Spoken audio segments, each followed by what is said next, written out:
graduated from Indiana University.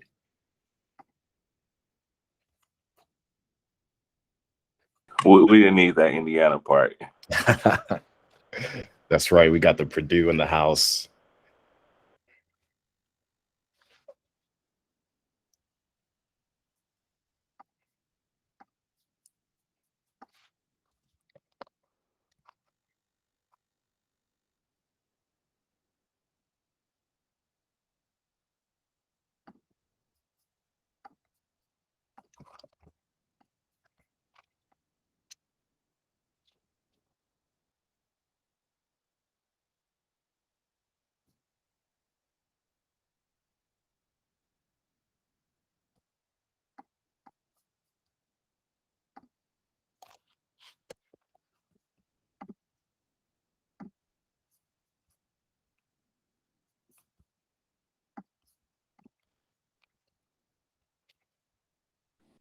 All right, I'm going to go ahead and get started. Again, thank you guys for coming. If anybody else comes through tonight, I'll just admit them into the room.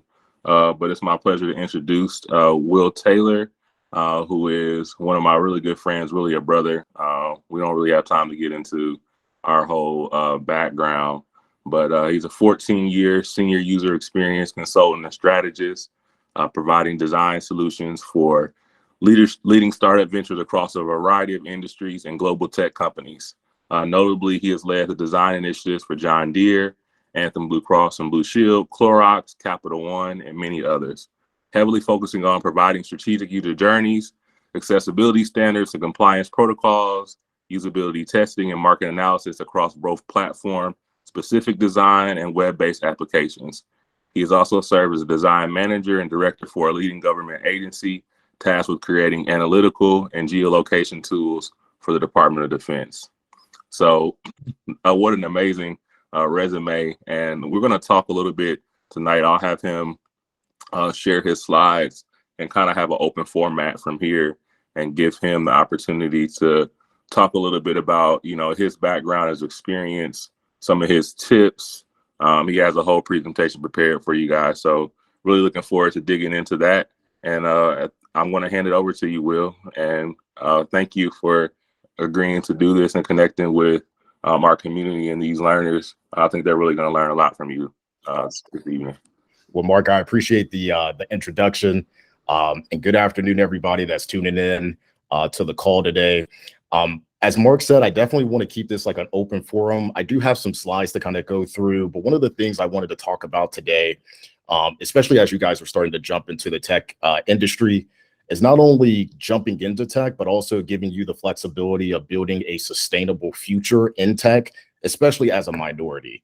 You know, as we're talking about tech ventures and me being a design consultant, and I've been a design consultant for about the last 9 or 10 years, and been in the industry for about 14, 15 years. I've seen so many different changes and so many different things that have happened over the years as far as just technology advancement, where certain industries have gone. So I'm hoping that I'm able to kind of share some of those tidbits with you guys this afternoon. But if there's any questions as we're going through this at all, again, it's an open forum. Feel free to either chime in via the chat, or feel free to come off of mute and ask whatever question that you need to be answered. And I'll try to give as much of a good answer as I can based off of the things that are coming in via the questions that you guys have. So without further ado, I'm going to share my screen. We're going to jump into some of these slides. And one of the things I actually want to kind of give you guys a brief understanding of is how I actually jumped into the tech industry those many years ago. And my transition, not only being a lead UI UX designer for a startup in San Francisco, but also taking those understandings and migrating into being a design consultant and doing what I'm doing each and every day as we talk early on. So let me go ahead and share my screen here. Oh, it looks like I need some system preferences. Give me 1 second here.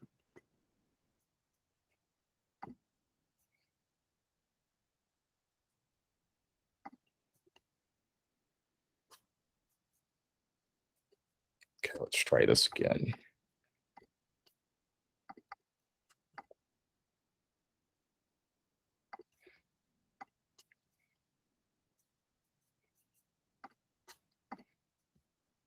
Hey, Mark, it looks like I might need to just jump out of the call here and jump back in. I just got to reset my system preferences. Just one quick second. Okay, no problem. Okay.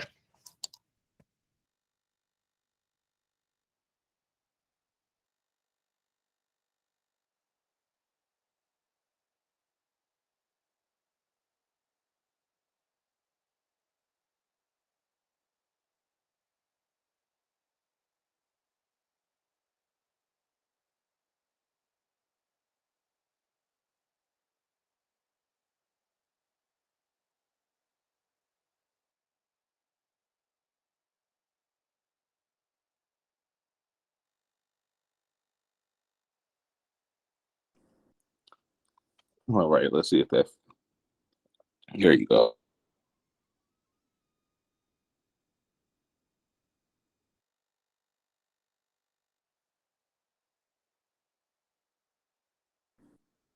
But I think you're still on mute.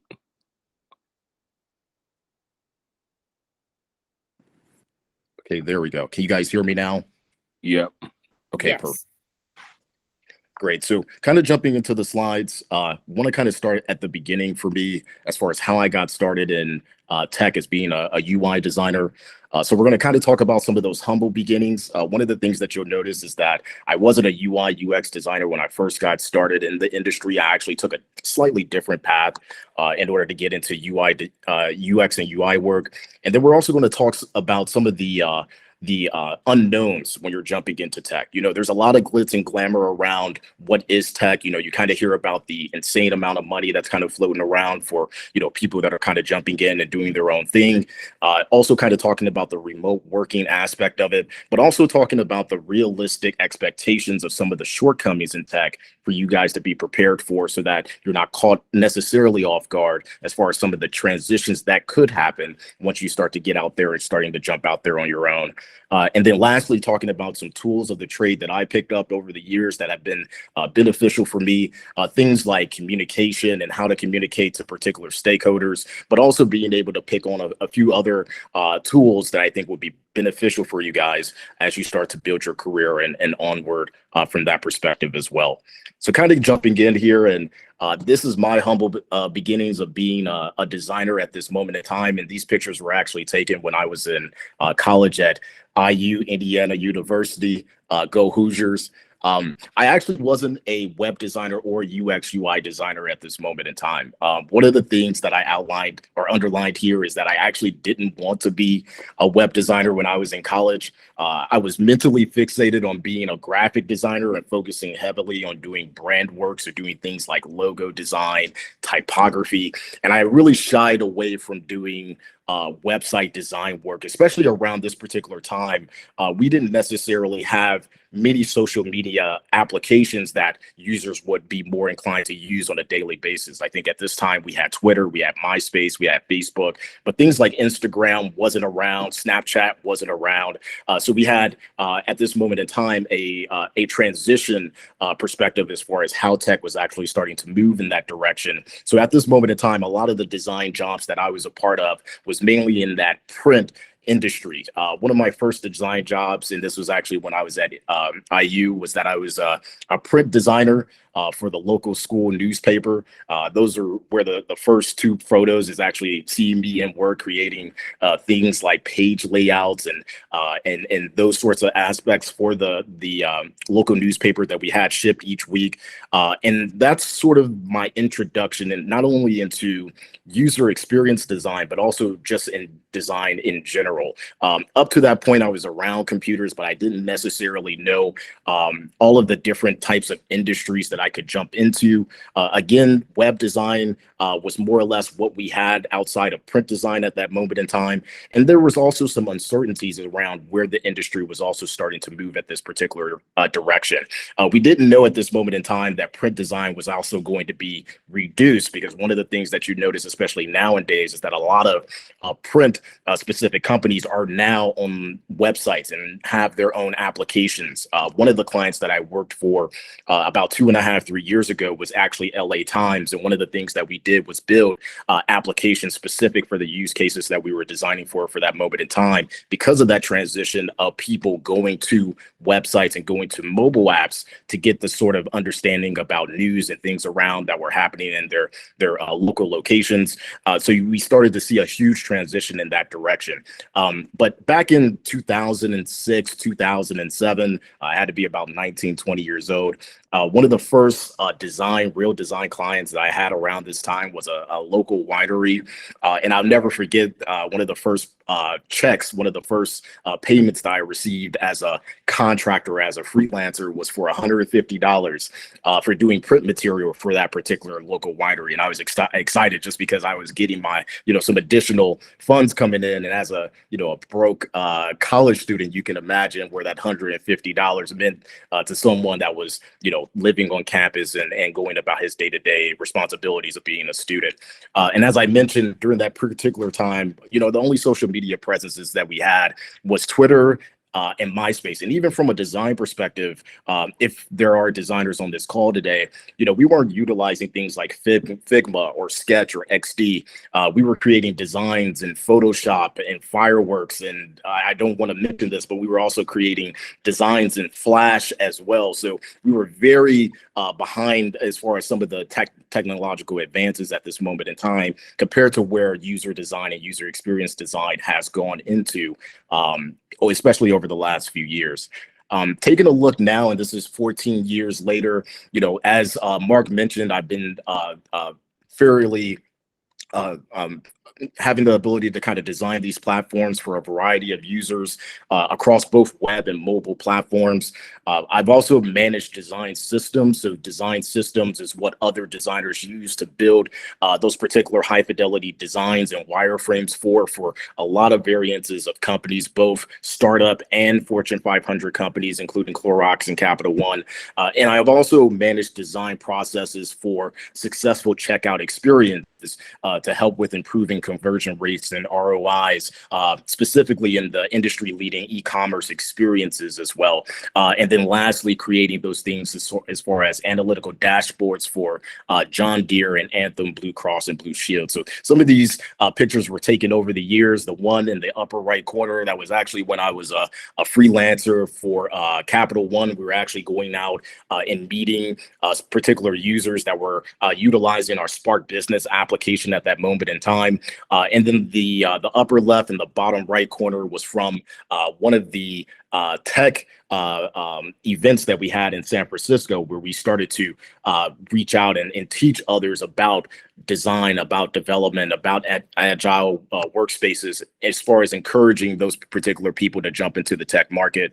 And then lastly, and this is one of my favorite ones, one of the things that you'll notice, and this kind of goes into some of my tips and tools that I think is beneficial, is that networking side of it. One of my great friends, his name is Perry, right here.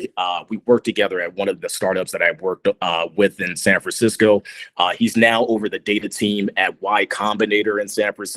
So one of the things I say is, like, as you're building up your network, continue to keep those connections with those individuals that you're working with, because you never know what type of doors and what type of opportunities they'll be able to open for you as you're starting to progress into your career. Looking at what was tech then, as I mentioned, as far as some of the applications that were around, especially on the social media aspect, it was less inclusive when you're thinking about, where tech was back in the early 2000s.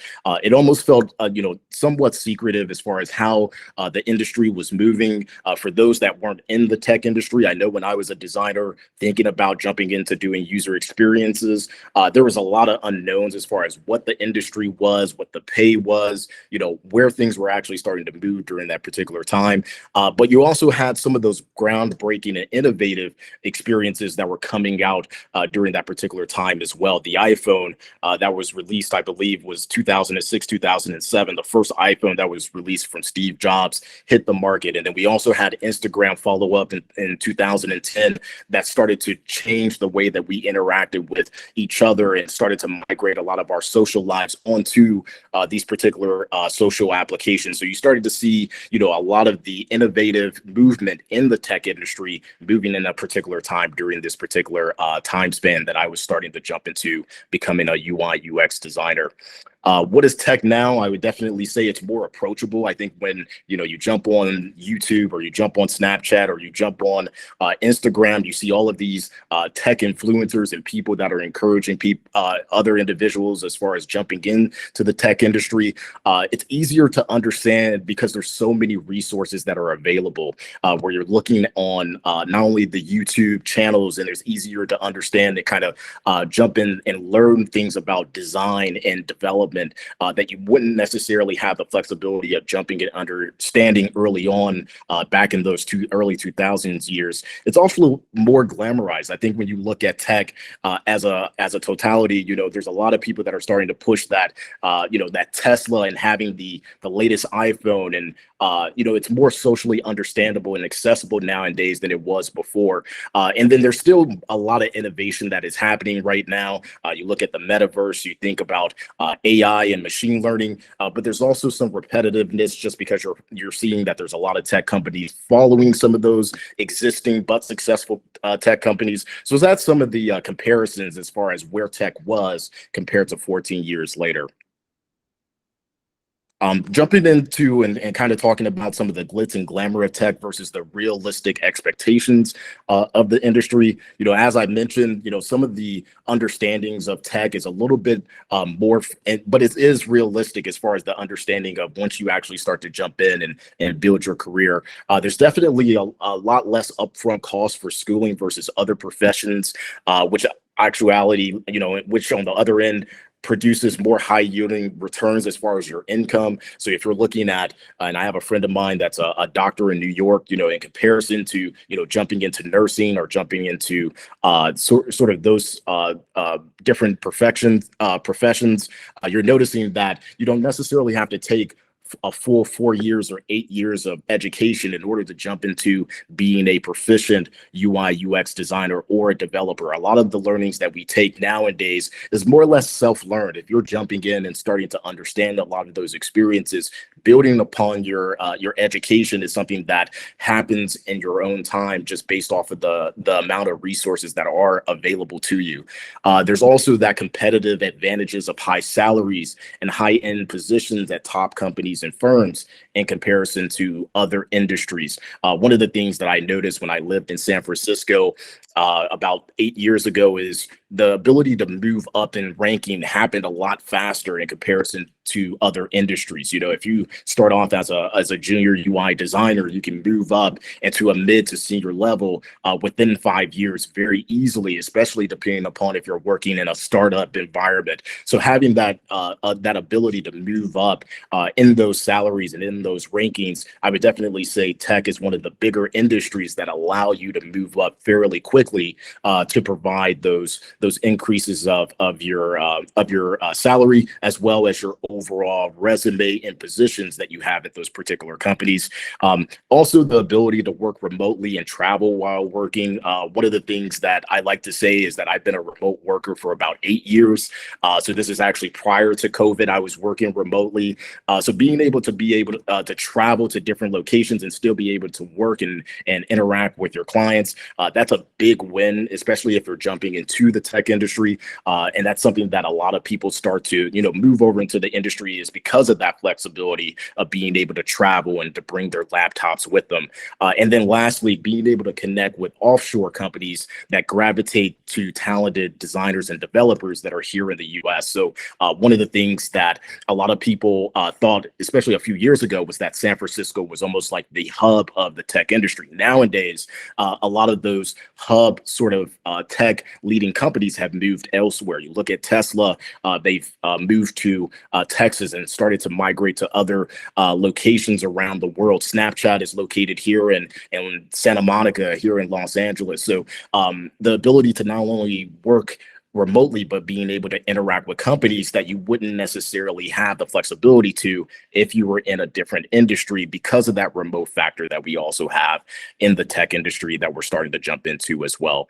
Some of the realistic sides of it, and you don't necessarily have to look too far to see some of this, is the tech industry is incredibly fast paced. And it's also volatile in its nature. You know, you look at the changes that are just happening over the last couple of months with Twitter, and the change as far as the reducing of the workforce there. That is a normality for a lot of tech companies. And that's something that I've been not only on the receiving end of, but also been in the cases where I've seen other people lose their jobs because of the downsizing of that particular perspective as well. So that's one of the things that you have to keep in mind if you're jumping into the tech industry, is that it is a fast-paced moving industry. So being nimble enough to not only wave those storms is something that you have to keep in mind, especially because technology in general is always ever changing around us.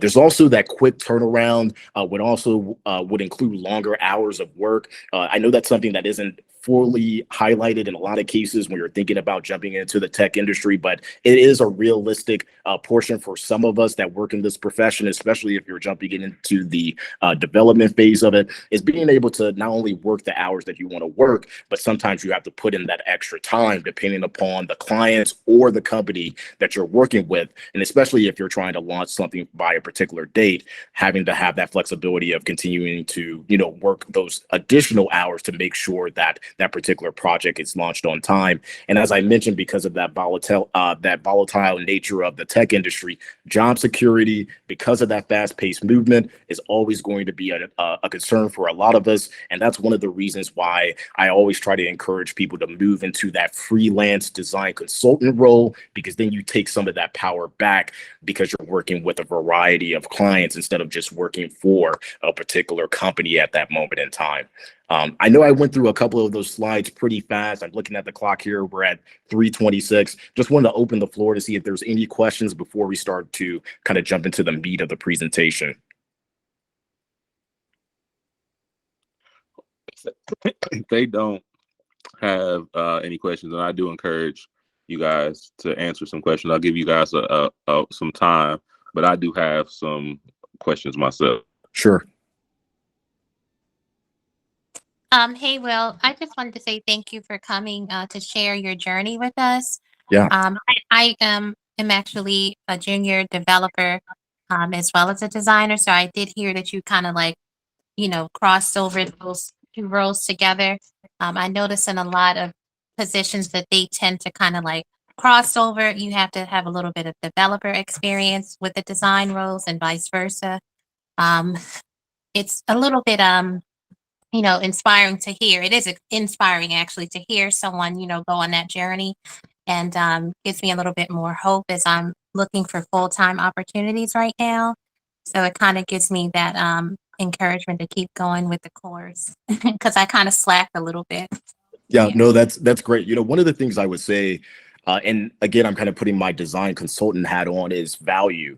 You know, the more that you can present value to the clients that you're working with, the longer those contracts seem to be, and the more income that you're able to bring in, because you're now presenting that particular client or company different opportunities that you can start to add value to them. So whether or not it's design or development or project management, not only being able to do what your core job is, but being able to almost interface with those other different roles, even if you're not a developer, is something that I would also be keen to building that understanding with. You know, one of the clients that I work with currently is RH.com. And if you're on the West Coast, that company is by the name of Restoration Hardware. It's a luxury brand that sells furniture for sort of the high-end crowd of users.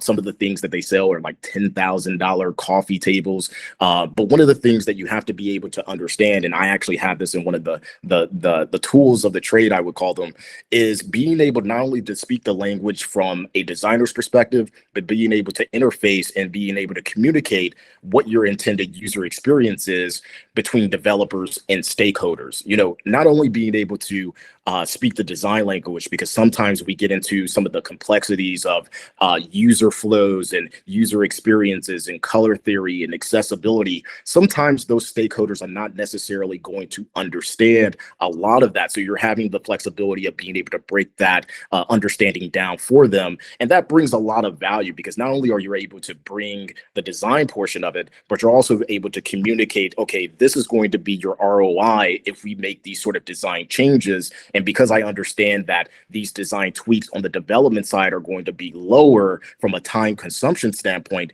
this is something that we can do very quickly. So that's something that you have to be able to be able to build upon, is that communication factor. And I actually have this in the notes, is that communication is probably about 80 to 90% of your job. You know, being a designer, being a developer, that's going to be the core feature set of your job. But the communication factor, being able to get requirements from project managers and being able to articulate design decision making, is something that I would say would be your 1B if your design tool set is your 1A.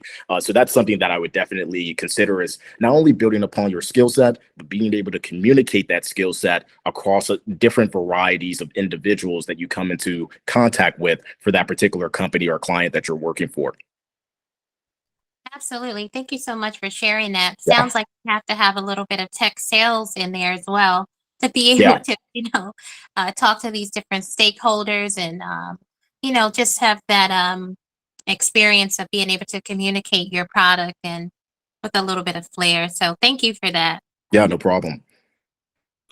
I before you move on, Will, just want to touch on something just that I was able to witness myself, and because we have a lot of people who are making a transition. It was years ago that I made my transition. A lot of that had to do with you, and I actually was temporarily with you for a while out in California. Can you talk to me about like your work ethic and just how important that is? Because that's something I had an opportunity to witness firsthand, but has also left like an impression on me, because I have a lot of people here. There's a challenge. There's a reward at the end of all the different deposits that you're making into yourself. But just talk about like your work ethic and why it's so important to have that balance, like between working hard and then being able to enjoy some of the things that you can when you get to a certain point of your career. But I feel like it's really important to touch on that right now, especially while people are trying to find the motivation to keep going. Yeah, I mean, that's a great question. When you're talking about motivation, one of the things I would say is that when you're doing something that you enjoy to do, it doesn't feel like a job anymore. When I jumped into design, that was always a passion for me, just because I'm an artist by nature. I like to create things and I like to problem solve, and I like to kind of, use my skills as far as artistic understanding to solve those particular problems. And so I would say, finding, and this is the benefit with the tech industry, which I think is way above many industries in the world, is that there's so many different avenues that you can jump into, regardless if you're trying to be a designer or a developer. If you're thinking about development, you have front-end developers, you have back-end developers, you have developers that focus on particular skill sets on either of those spectrums. As designers, you have the flexibility of being a user experience designer or a researcher or a person that highly focuses on the high fidelity side and less on the experience or the wireframe side. So there's so many different flexibilities as far as what you can obtain and almost transition your overall career into,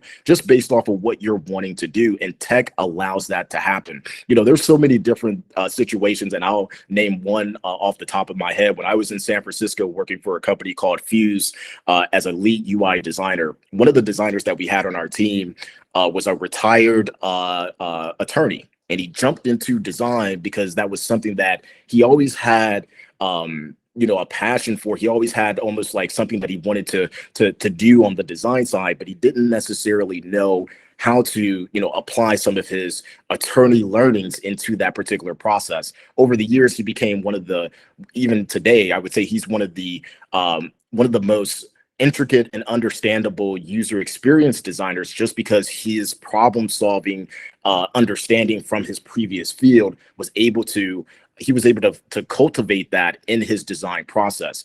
he didn't necessarily have to jump in and do high fidelity design and create, button states and hover states. He merely focused on user research and user flows and mapping out how a user would go through that particular process in order to solve a particular problem. That was where he wanted to really focus in on it. So I would say the flexibility of the tech industry of being able to build and mode your career into is where a lot of that passion comes from. And also the flexibilities that the tech industry has as well lends itself to that. One of the things Mark can attest to is that, I've worked with so many different companies across a variety of time zones. So for instance, this morning I was up at 6 a.m. because I have a client meeting at 7 a.m. with a financial institution that's based overseas in Amsterdam. So I have to be up for that particular call in the morning, just because for them it's in the afternoon and in the evening time for that person that I need to sync with on a day-to-day basis. But I'm not going to do that if I don't have the passion for that particular industry or that particular role. But because I enjoy not only the problem-solving aspect of it, it doesn't necessarily feel like a job at times, because I have all of that flexibility. I can travel wherever I want to at any point in time that I want to. And that's one of the things that you'll notice, is that when you have that sort of flexibility, you actually realize you don't want to go on too many trips. If you're sitting here at home, you're like, I don't necessarily want to go and fly somewhere when I could just stay at home and work, and it's a little, chilly outside. So you have that flexibility when you're jumping into being a designer or a developer in tech. And that's one of the things I would say has always encouraged me, is not only do I work for the clients that I want to work for, now being a design consultant, but I also get to determine my scheduling. I get to determine the amount of hours I work on a day-to-day basis. I get to determine what type of project I actually want to be a part of, versus being a designer and working in a particular startup and having to do specifically what that role is meant for me to do. So hopefully that answers your question, Mark, as far as some of the reasons why I get up in the morning and do, the sort of design work that I do on a day-to-day basis. Absolutely. And, kind of just utilizing that to kind of jump into the next sort of slides, kind of talking about full-time versus consultancy, because I worked on both facets of that, being a full-time startup designer versus being a consultant. There's a lot of pluses and minuses for both of those experiences. So figuring out which direction you want to go, I think is one of the things I would consider early on. And one of the things I will also say is that you can make the jump into consultancy whenever you want to. One of the conversations that I just had with a designer at RH.com over the last week is that she was actually anticipating jumping out and doing her own consultancy. So we had a conversation about, the flexibilities of being a consultant. One of her bigger fears, and this was my bigger fear when I first jumped out of being a design consultant, was the ability to have income coming in at a regular time, because you're working with a full-time company. You know how much you're going to get paid at the end of the month. With design consultancy, that is fully dependent upon the clients and the companies that you work for. But over time, you're able to build almost a library of clients and clientele that's not necessarily a full concern as you start to build up the clients that you're trying to work with. So I would definitely say consultants may not have the consistency of projects and income, but they have more flexibility to command their returns depending upon the projects and the time availability that they have. Full-time obviously has structured schedules in comparison to design consultancy. Being a design consultant, you have the flexibility of managing your own schedule, but again, you have to be able to create that, and you have to be able to allow your clients to work along with you to determine what that schedule is. And then one thing that I would definitely say is key, especially early on, is that consultants have to worry about downtimes during the year versus full-time designers. There are certain things that you'll notice, especially being a designer, is that there's certain quarters that are higher than others. So for me, Q1 is always the highest quarter for me as far as design work, because people are coming back from breaks and vacation time, and they're wanting to push forward on new initiatives at the start of the year. And then usually Q4 starts to window down, just because people are starting to jump out and do, vacations and travel with their family. So being able to understand what that downtime is so that you can better prepare your income around that takes a lot of that guesswork out of it as well. And then usually consultant projects tend to have end dates versus Usually when you're working as a full-time designer, you know what the type of projects you're going to be working on a day-to-day basis. And then usually being a design consultant, you have rolling expectations depending upon the intended due date or end date for that particular project during that given time. So I've been able to work on projects where it could last 6 months to a year. When I was working with Clorox, that was actually supposed to be a 6-month project that ended up going to 2 years. I've also worked on projects that have been a lot shorter, where it's just a consultancy coming in and we're doing an audit around the design system, where that may last maybe a month or two. So being able to understand some of that so that you can build your work schedule, your understanding and your flexibility around that income as well, for you to have more structure and more understanding as far as how those things can change over time.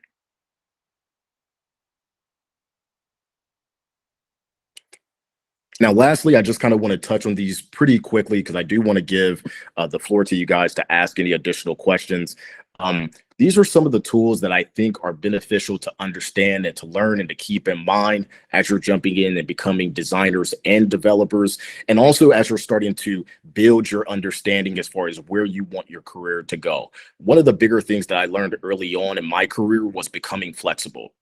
As I mentioned early on, I didn't want to be a web designer or a UX UI designer because of my lack of understanding of where the industry was going to move to. I really wanted to focus on brand design and creating logos and creating typography fonts and that sort of thing. But I learned quickly that in order for me to sustain a living at that moment in time and beyond, I had to become flexible as far as my understanding of where I wanted my career to go. And that really starts to understand being on the forefront of technology changes, whether it be new devices, new design programs, new development language, or new processes in general. Nowadays, you're starting to see a huge uptick on AI and machine learning and augmented reality and the metaverse, being on the forefront of those understandings so that you can start to apply some of your design methodologies or development processes to that to make or increase your value as a designer and a developer as you jump into these new roles.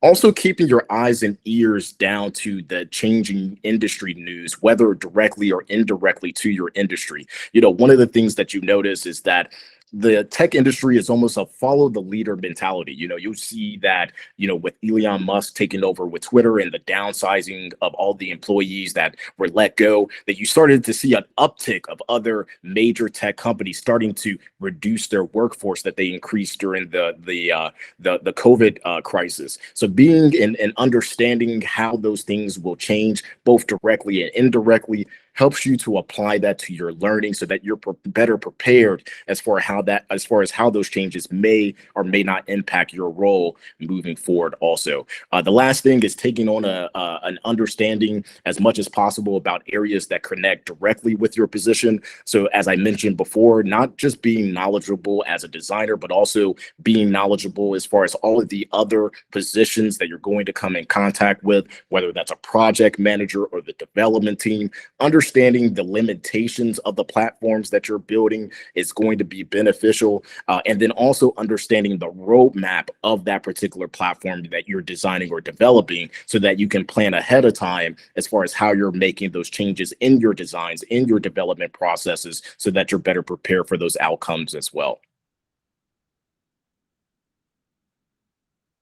As I mentioned early on as well, becoming a communicator, because I think communication, especially being a design consultant, is the biggest tool that you can have in your toolbox. Because your job is heavily communicating between various different levels of decision makers, especially when you're talking about stakeholders, project managers, development teams, other designers, whether you're interfacing with creative directors or design managers, you have to be able to take your design and being able to articulate your design to those people so that they can understand the decision making behind how you got there. Stakeholders, for the most part, especially if you're talking with a director of marketing or even the CEO of a particular company, isn't going to want to understand fully the design process. They really want to know, what's my return on this investment, whether it's the time cost to the time availability that you have as a designer versus, how are we actually going to implement these design changes that you're encouraging them to do is going to be big when you're trying to communicate design adjustments. And then also understanding that road mapping feature where you can downsize some of the design changes that fit into the agile workplace in the agile environment that you're working in so that you're not rehauling the full design experience all at once. Migrating some of those design changes over time allows stakeholders and also project managers to be more on your side when you're starting to implement new design changes from that particular perspective as well. And then lastly, communicating effectively the overall design approach. As I mentioned, the limitations of some of the design approaches, depending upon the platforms that you're designing for, and how that's going to impact other sectors of the company is going to be beneficial for you guys to build and to include as well as you're moving on through your process.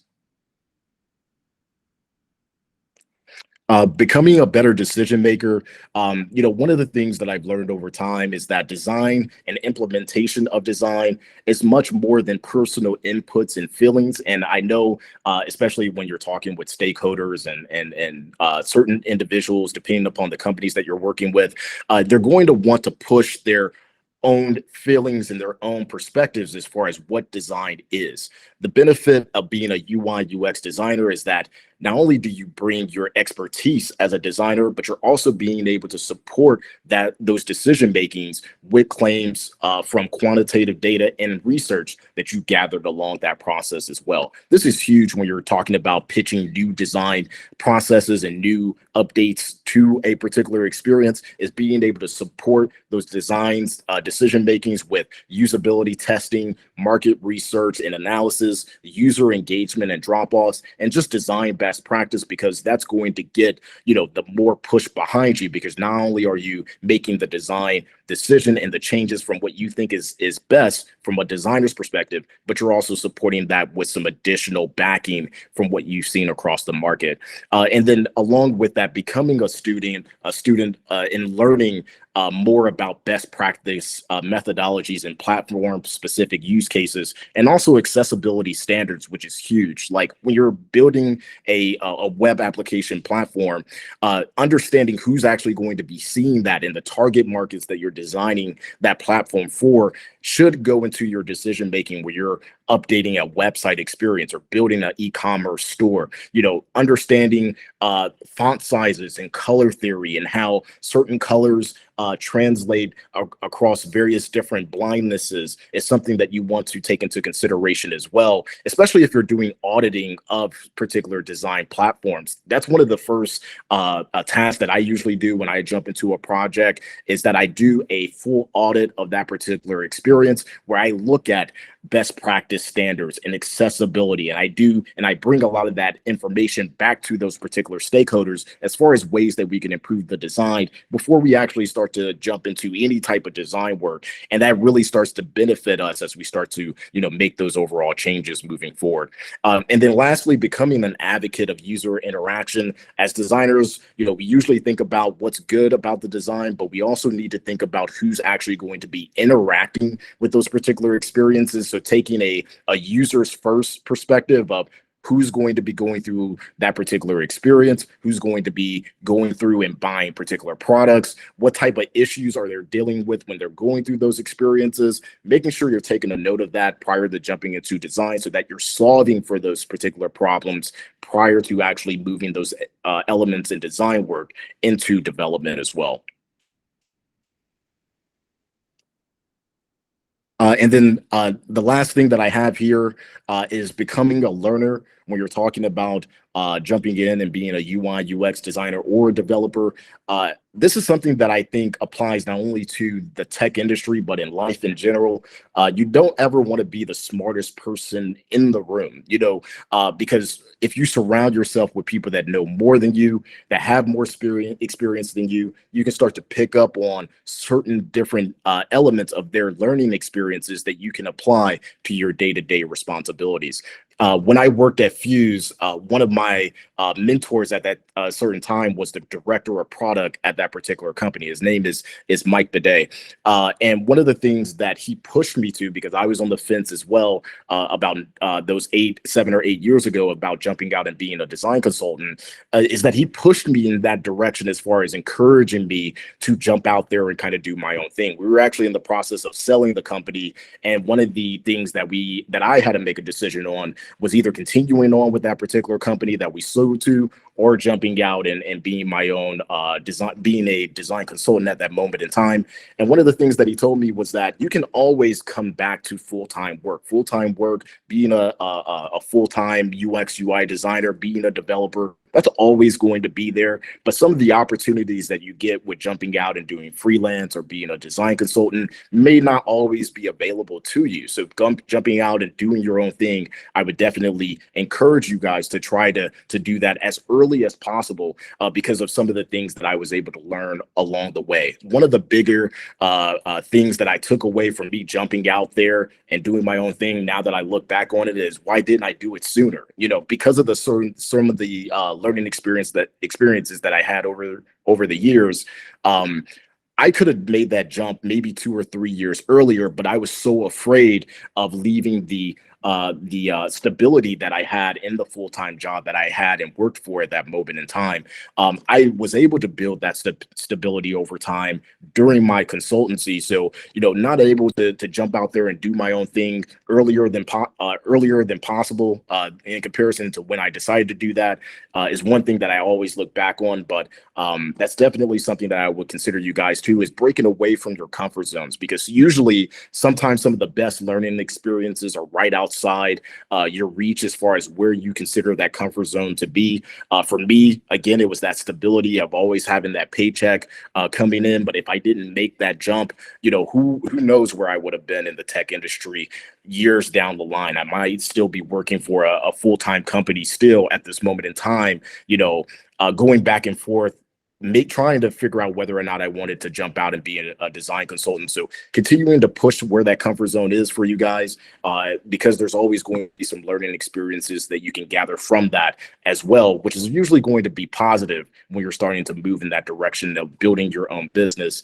And then also becoming a consumer or a client or a user of the solutions that you're designing for. If you look around the world, there's design and design theory all around us. If you go to the store at Target, there's shopping and design experiences there that we don't necessarily understand or take into consideration as we're going through our day-to-day responsibilities. Color theory is a big one, because color theory is around us, no matter if you're looking in the tech industry. But if you're just driving down the street and you're coming up on a red light, that red color has a specific meaning across the board when you're looking across not only applications, but also real life scenarios. So being able to look at some of those cues and explore some of those understandings and bringing that into the fold as you're building new applications and new website experiences is something that I would also consider as well. The last slide is just kind of bringing some of those design elements into life. You'll notice that things from iconography, one of the things that I mentioned as well is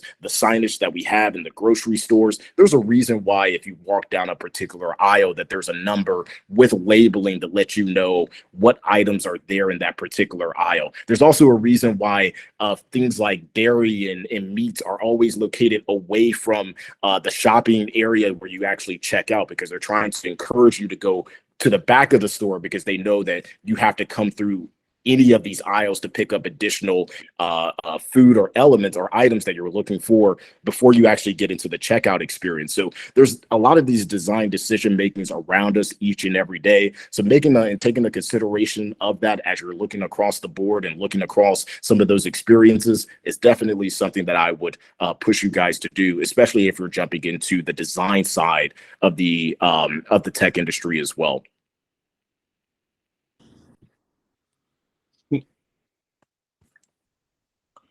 And I think I just heard hello. Yeah, go ahead. Hi, so my name's Akira. Thank you again for taking the time to speak with us. And I'm so glad you were able to cover consulting versus a full-time role, because being is that we're transitioning, and I feel like, well, maybe I should speak for myself personally, being new into this role. I was wondering, what would you suggest for someone starting out? Would you suggest them that they would look for some freelance or consulting work, like or like even working for a startup, or do you feel like the full-time route would kind of give them more support and like a larger team and stuff like that, and access to certain resources?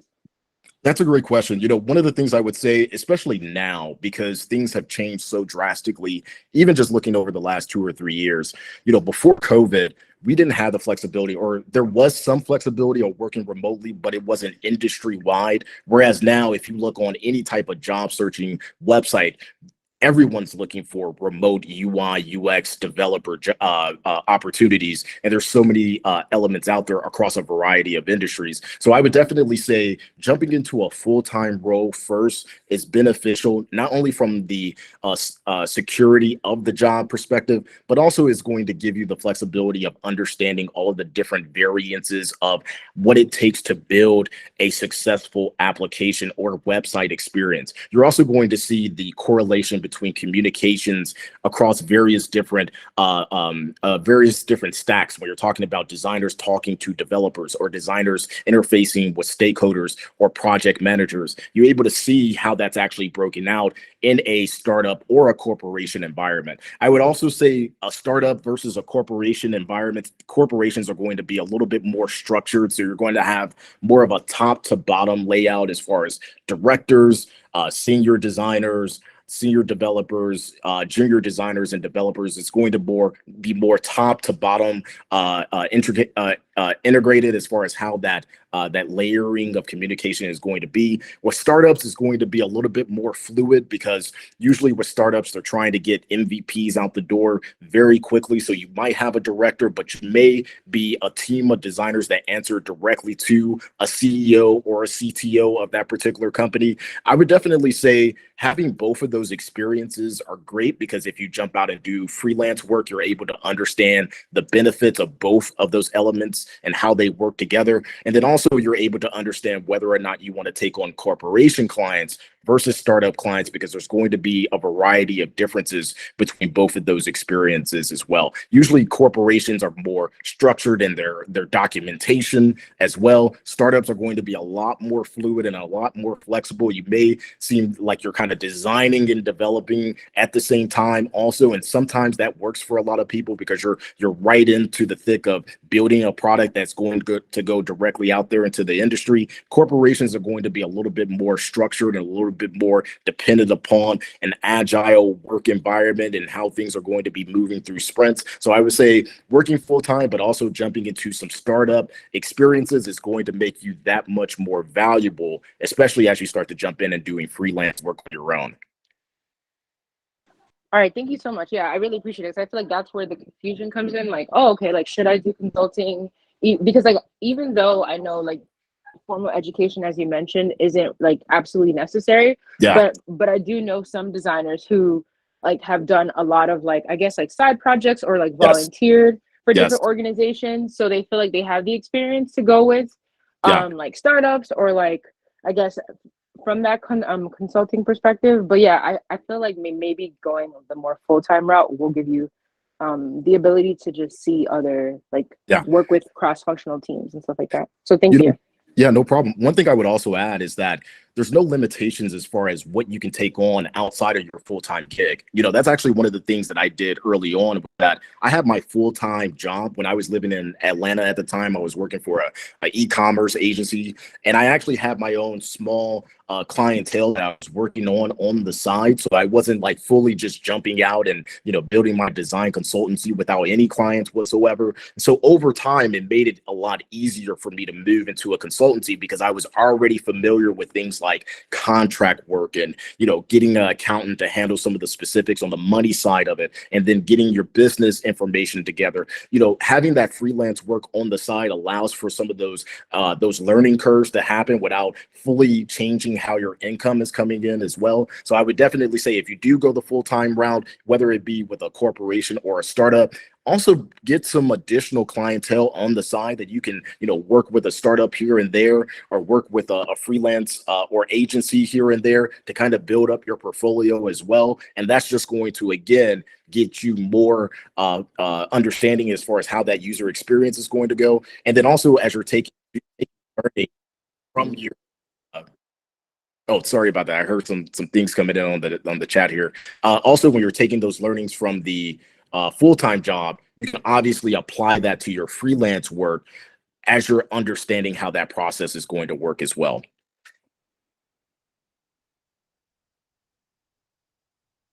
Any other questions? I had a question. Sure. Hi, I'm Monique, Monique Love, and I'm transitioning from education, brick and mortar.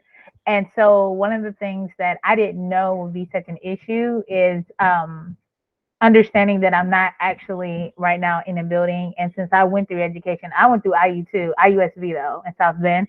So, but going from brick and mortar to something that is very self-paced and something that for me, job opportunities or, job placement is very structured, more structured than even what you're talking about when you're talking about a full-time versus consulting. Yeah. I'm talking about like in-person structure. They're telling you to do this and this and this.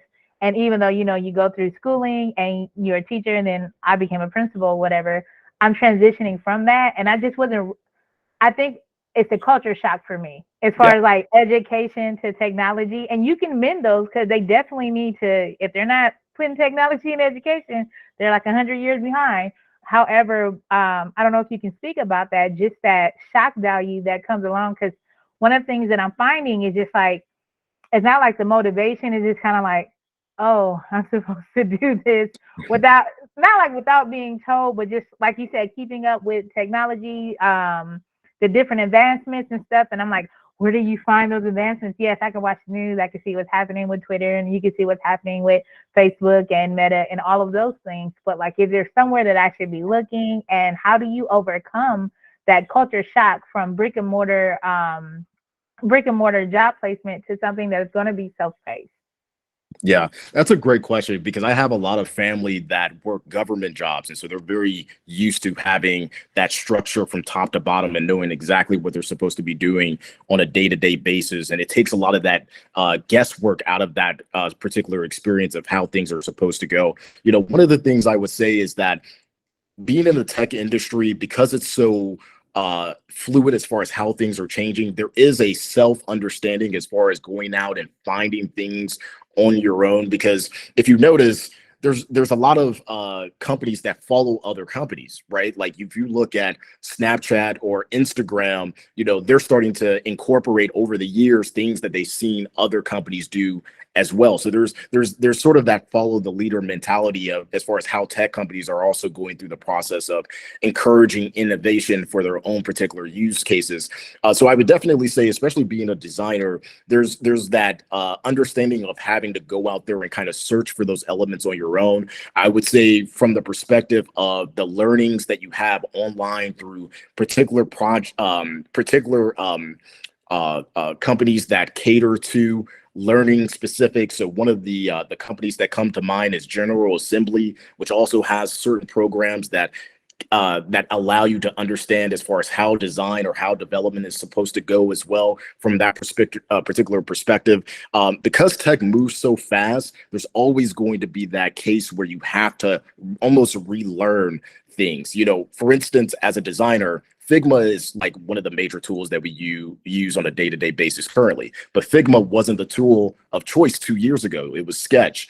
And then before Sketch, it was Photoshop. And before Photoshop, it was Fireworks and Flash and all of these other applications that we used, 10, 15 years ago. So there's always going to be new innovation that you almost have to go out and search and learn for. But once you get understanding as far as how that works, it's easier to understand how those changes are going to be implemented. One of the things that I do on my end is that I always have to have different sort of phones that I'm designing for my particular clients. I have an iPhone, I have an Android phone, I have a tablet, I have a Apple Watch, because those are the things that I'm designing for the clients that I'm building applications for as well. And so it benefits me not only designing for the application that we're creating for those particular platforms, but how those applications are going to change over time is one of the things that I have to consider as well, because obviously the phones are going to change sizes, we have the larger iPhones in comparison to the phones that we had 5 or 6 years ago. So being able to almost search out of some of those elements is something that I think every designer or developer has to have. And once you get used to that, it's going to be a little bit easier for you to say, okay, I have to understand that iPhones are going to be released every year. Android devices are going to be released during this particular time. There's always going to be a new tablet that gets released as well. Do I want to make sure that I'm considering those designs and the implications of those designs and how those things are going to change over time? That's something that we have to always keep into consideration. But I do agree, when you're talking about tech, when you're talking about design and development, it's a lot less structured than saying, this is what's supposed to happen. This is the role that I'm supposed to play, especially if you jump into the startup environment, because you're going to find yourself not only wearing the design hat, but you're also going to have to wear some project management hats as well, just depending upon where that startup is and their life cycle of moving on. Thank you for that. That gave me a little bit of peace about, just having that balance and, and wearing the different hats and being able to just, it's almost like being free to learn what you need to learn. And so when you come in from an education environment, and I don't know if this is an oxymoron, you're not really free to learn what you need to learn. You have to learn what they tell you to learn. Yeah. So thank you for that. Yeah, no problem. Yeah. Well, if you don't mind, go ahead and share ways in which the people can connect with you, so we also can have it in the recording that we share. I want to give you guys an opportunity to ask more questions if you have them offline. I really appreciate everybody joining this evening. I think we had some really good dialogue, and I want to give you guys an opportunity, if you have other questions, to be able to ask them. I have a board meeting to join immediately after this, so I'm going to allow him to do that. I'm going to exit, but thank you guys again for coming out tonight, asking great questions, and feel free to reach out to Will and ask questions as you guys are going through, especially with all the immense knowledge that he has and the experience. I really appreciate you sharing that with us tonight. Yeah, no problem, guys. So one of the things I'll post in the chat here, I'm going to give you guys a link directly to my email. If you guys have any questions at all or any follow-ups, please feel free to reach out to me directly. And then also add me on LinkedIn. I'm going to post that as well. Feel free to add me on LinkedIn also.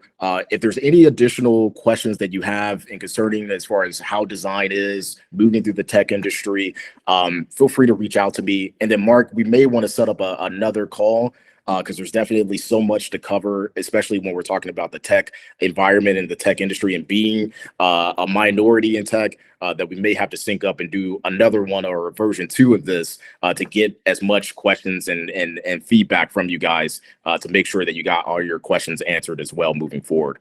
Okay, we'll definitely do that. We'll get that scheduled. I appreciate that. And so it sounds like that is happening already, as I see the chat going now. Perfect. Well, thank you so much, guys. I appreciate it. Again, hopefully I was able to answer some of the questions tonight. I know there was so much to cover in just an hour, but if you have anything else, feel free to reach out with me directly and we'll chop it up. And good luck with everyone jumping into the tech industry. I'm looking forward, seeing, this is my last thing because I know I get a little winded, seeing as many minorities and Black people in general jumping into tech. I remember when I moved to San Francisco, I was like, where are we, man? This is ridiculous. You know what I'm saying? So seeing all of y'all kind of jump in and do the tech thing, I'm loving it. So I wish you all the best and look forward to chatting with you all soon. Thank you. Awesome. Thanks, guys. Bye. Thank you. Bye.